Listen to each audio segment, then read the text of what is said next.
These days, it can be pretty hard for esports enthusiasts to not only settle on a mouse, but actually stick with one. From the swanky Superlights, to the space alloy Swiss cheeses, to the killer shapes, side buttons, and scroll wheels, to the fact that you get paracorded cables and aftermarket grade skates straight out of the box, the mouse market has pretty much gone nuclear. This right here is a prototype of the Atom Palm Hydrogen, the best gaming mouse on the market, theoretically. The glorious PC gaming race Model O. One of the lightest, most anticipated gaming mouse of 2019. And Extrafied deserves some credit for this one, the M4 RGB. What an amazing entry into this very exciting yet competitive mice segment. Here's the thing though. Like a lot of edgy, aging Counter-Strike elitists, I have zero interest in switching to any of these weightless, wireless, RGB-ified Zoomer doohickeys. Like the good Lord intended, I use one mouse and one mouse only. A Zowie. And I fucking hate it. Well, that's not true. I hate things about it.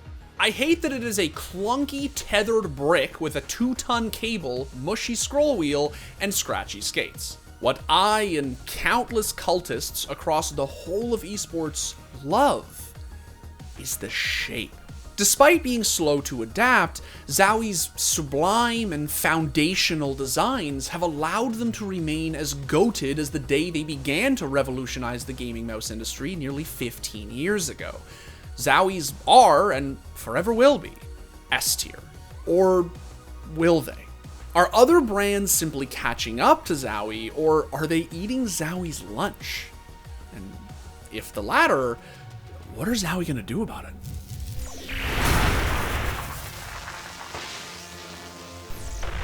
Okay, so before we dive into the nitty-gritty of it all, I gotta do the YouTube thing and ask that you like the video, subscribe to the channel, and turn on notifications. Your boy is on the verge of buying his third ZA11 and is sorely in need of that sweet, sweet ad revenue. So please, kids, start clicking. Now, for those who don't know, and if you aren't an FPS player, there's a good chance you don't, Zowie by BenQ is a fabled peripheral manufacturer whose esports-centric innovations have long been regarded as the gold, if not platinum standard in competitive gaming. The reason for this, of course, is largely due to the thing for which Zowie was first known: their mice. Nowadays, Zowie offers a variety of shapes and a variety of sizes. But way back in the late 2000s, when the then non-BenQ owned startup was first founded, they entered the market with only one optical offering, a clicker they'd worked tirelessly to conceptualize and create. And what an offering it was. In fact, you may have heard of it, since by most accounts, it is reckoned to be the Mona frickin' Lisa of gaming mice. The EC. Designed in collaboration with Counter-Strike legend Heaton, the larger Zowie EC1 and smaller EC2 were sleek, elongated ergonomic masterpieces. Within no time, the EC had cemented itself as a go-to clicker for Counter-Strikers in particular. As I'm sure you all know, CS was a slow, sweaty slugfest in which low sensitivity was ubiquitous.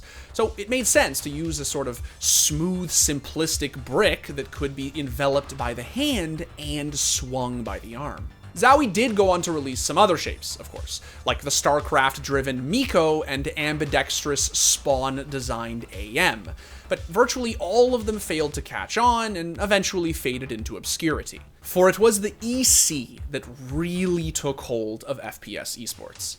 I have the Zowie EC2 Blue, which will be coming out really, really soon. Use the EC2 Black with Zowie Speedy Skates. I use the Zowie EC1. As far as mouse, I use the EC2 Blue.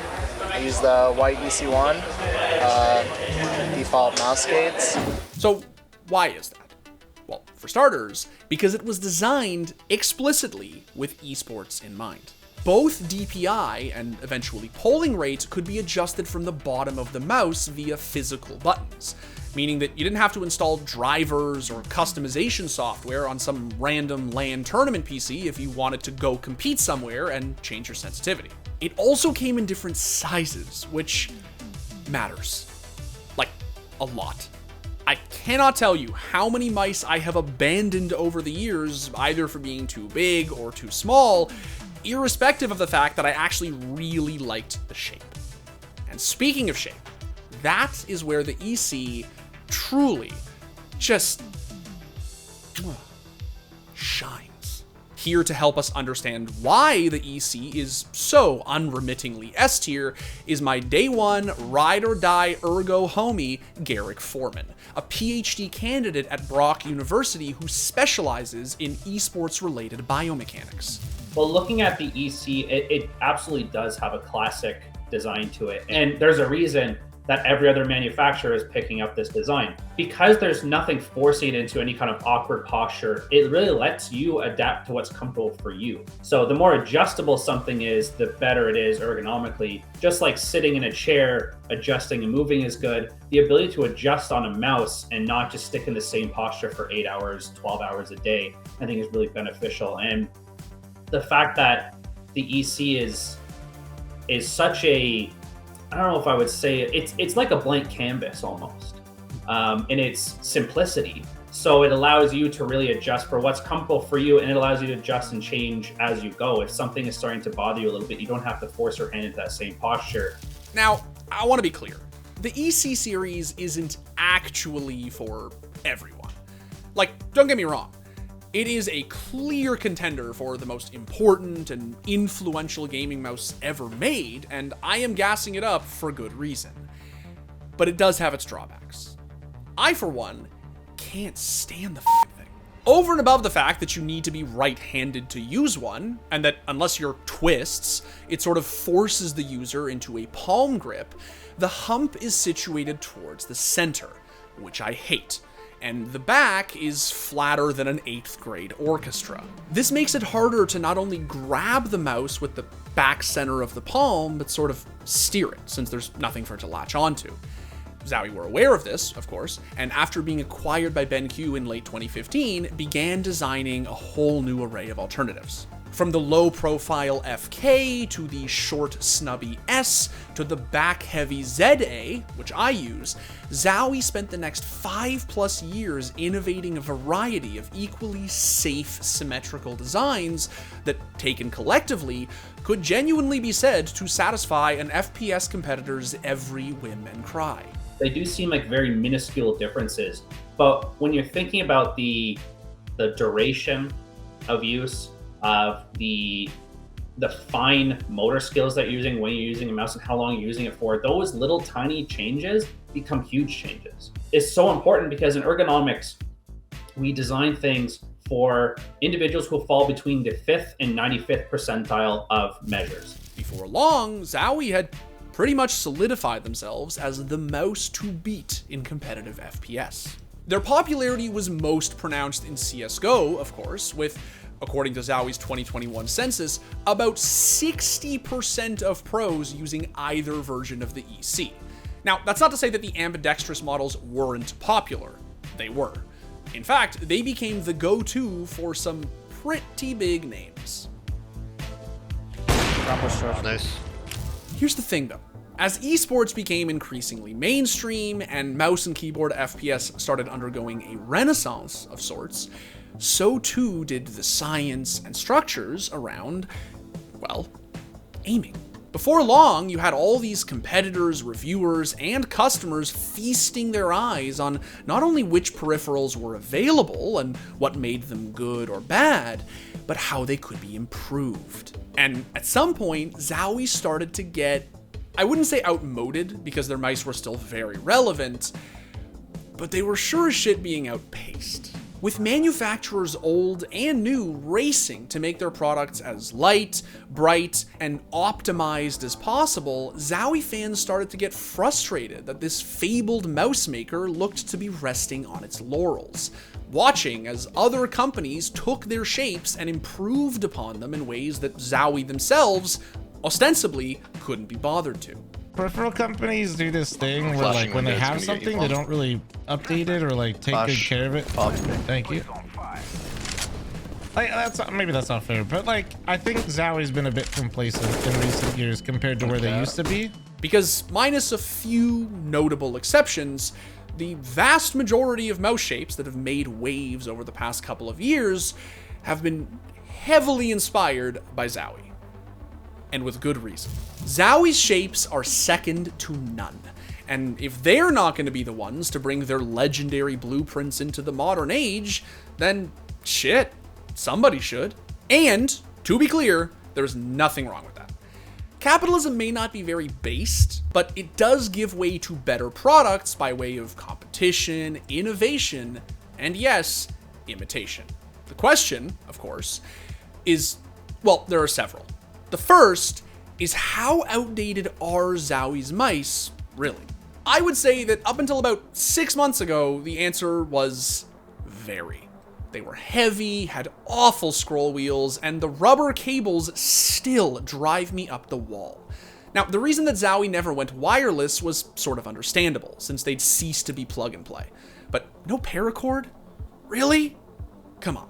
Oh, and for those who don't know what a paracord is, it's just a fabric coating around your cable instead of a rubber one. Makes it more malleable, lighter, easier to move, and is all around life-changing.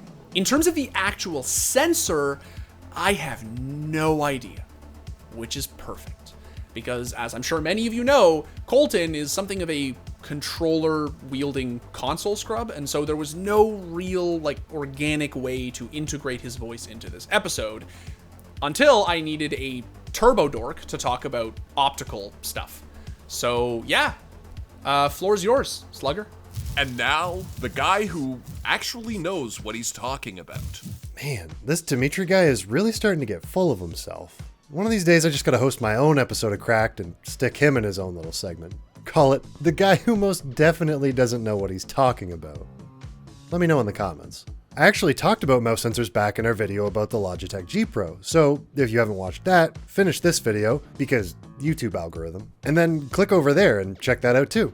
To make a long and technical story short, the optical sensor in your mouse is essentially a very small, very fast camera that takes pictures of the surface it's moving across to determine speed and direction, then translates that into cursor movement on your screen. Going from trackball to optical sensors was obviously a giant leap forward, but where have mice sensors gone from there, and do they even matter anymore? Well, when Dimitri said the mouse market had gone nuclear, he wasn't kidding. Let's take a look at the sensor used in some of the most recent Zowie mice for reference, the PixArt 3360. This tiny camera is able to capture 12,000 frames per second, motion at 250 inches per second, and acceleration up to 50 Gs. That's 50 times Earth's standard gravitational force for the uninitiated, or somewhere in the neighborhood of 490 meters per second. Like, what? Needless to say, we're pretty far outside the realm of human limits at this point. And it isn't just Zowie either. You'll find similarly over-the-top numbers in basically any sensor used by every major mouse manufacturer. With mice now hitting the market touting polling rates of 8,000 Hz, I think it's safe to say we're well into the zone of diminishing returns. The jump from 125 Hz to 1000 Hz is a 7 millisecond difference, whereas going from 1000 to 8000 Hz, even though we're going 8 times faster again, it's just a 0.75 millisecond difference. Is it possible to feel such a small change?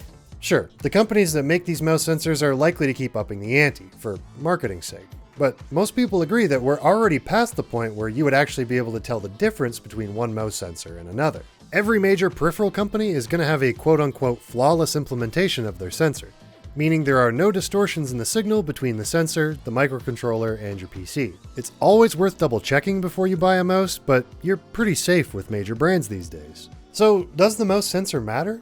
Well, for those of us normal human beings who don't use a 360 Hz monitor and don't adjust our crosshair on a per pixel basis, no.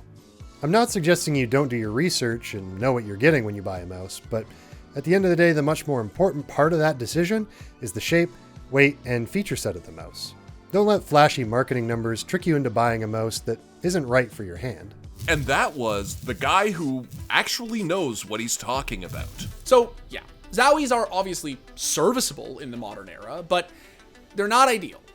The question is, like, how far from not ideal? Even I, a lifelong Zowie devotee, after having been fortunate enough to receive an outset from Vaxi a few months back, which is basically just a lighter, leaner EC with better, well, everything, found that I was hitting shots that would have felt heavier or just more exerting with a Zowie.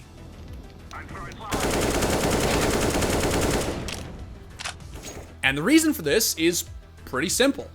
Lighter mice are, within a reasonable threshold, just better. Don't believe me? Ask the actual scientist. It honestly, it's kind of like, I don't know if you ever watched like Dragon Ball Z very much. One of us definitely has. There's a point where Goku has weighted clothes on and he takes them off and he moves so much faster. I think it's a little bit like that, where if you use a super heavy mouse, you go to a light one, you're going to go a lot faster, but it's a lot hard to adjust to. If you have a heavy mouse, you don't have a ton of control on your wrist. You're going to have to use a lot of muscle to move your wrist isolated. So a lot of people move to a shoulder aiming. But taking the weight out allows you to do a bit of both, which gives you a lot more fine control of where you're aiming. Now, to be fair. To be fair. Zowie have made some recent adaptations that are significant. In fact, about midway through 2020, they unveiled an entirely new shape. And by entirely new, I mean they made a handful of imperceptible changes to the EC and dubbed it the EC3.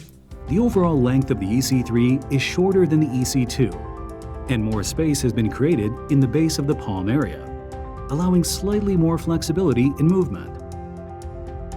This freedom of movement on the EC3 can be especially noticed when moving the mouse in an upward or downward motion or a flick. What's more, they announced that they'd be releasing a whole new updated C line of mice, which added, drumroll please, paracords and a 24-step scroll wheel to their existing $80 models. Yay! They ask you how you are, and you just have to say that you're fine when you're not really fine.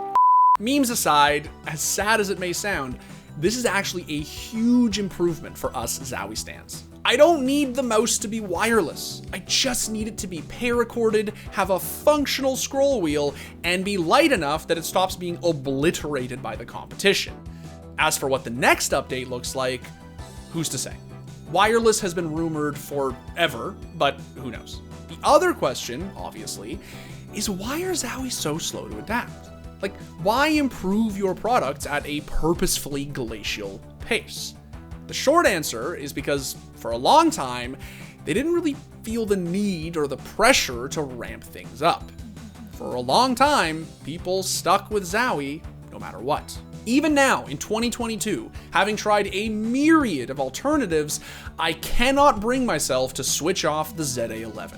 There's simply no other shape like it. Nothing that's long and wide enough to support my 20 by 10 centimeter sized hands and has it so that the hump sits towards the back. I've tried Glorious, Extrafy, Razer, Logitech, SteelSeries, Vaxi, Final Mouse, you name it. None of them make a single mouse that scratches that itch for me. I've waited years for a mouse that could suitably replace my ZA11, and try as I might, I cannot, for the life of me, find one. And it's precisely because of this, as well as how accustomed to Zowie's products competitors have become, that the brand's slow and steady design philosophy has carried it this far. And don't get me wrong, there is value in taking your time with these types of things. From an ergonomic standpoint, I think it's not a bad thing to go slower because, again, you get to see the physical effects. Does changing this one little thing, does it make people enjoy the mouse more? I think there's probably a happy middle ground between 14 years and every year or something like that. People like me now are getting into the industry and we're realizing, gaming's not going anywhere.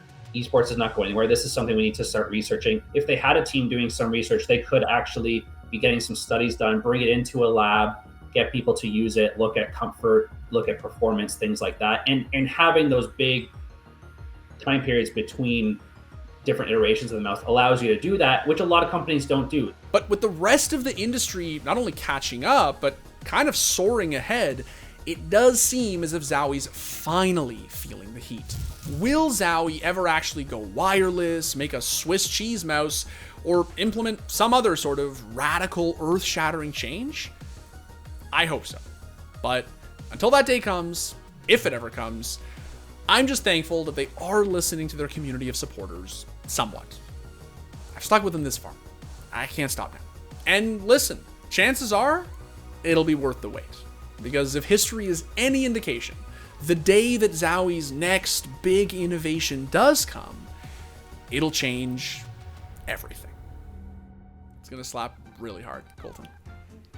Trying to get more TikTok humor into our videos. I don't know if you're a man on TikTok these days, but no, I'm not. Oh, you should be, bro. I was a non-believer until Dan Rosen convinced my girlfriend got me into TikTok like more recently, but Dan Rosen told me like, you know the golden age of Vine?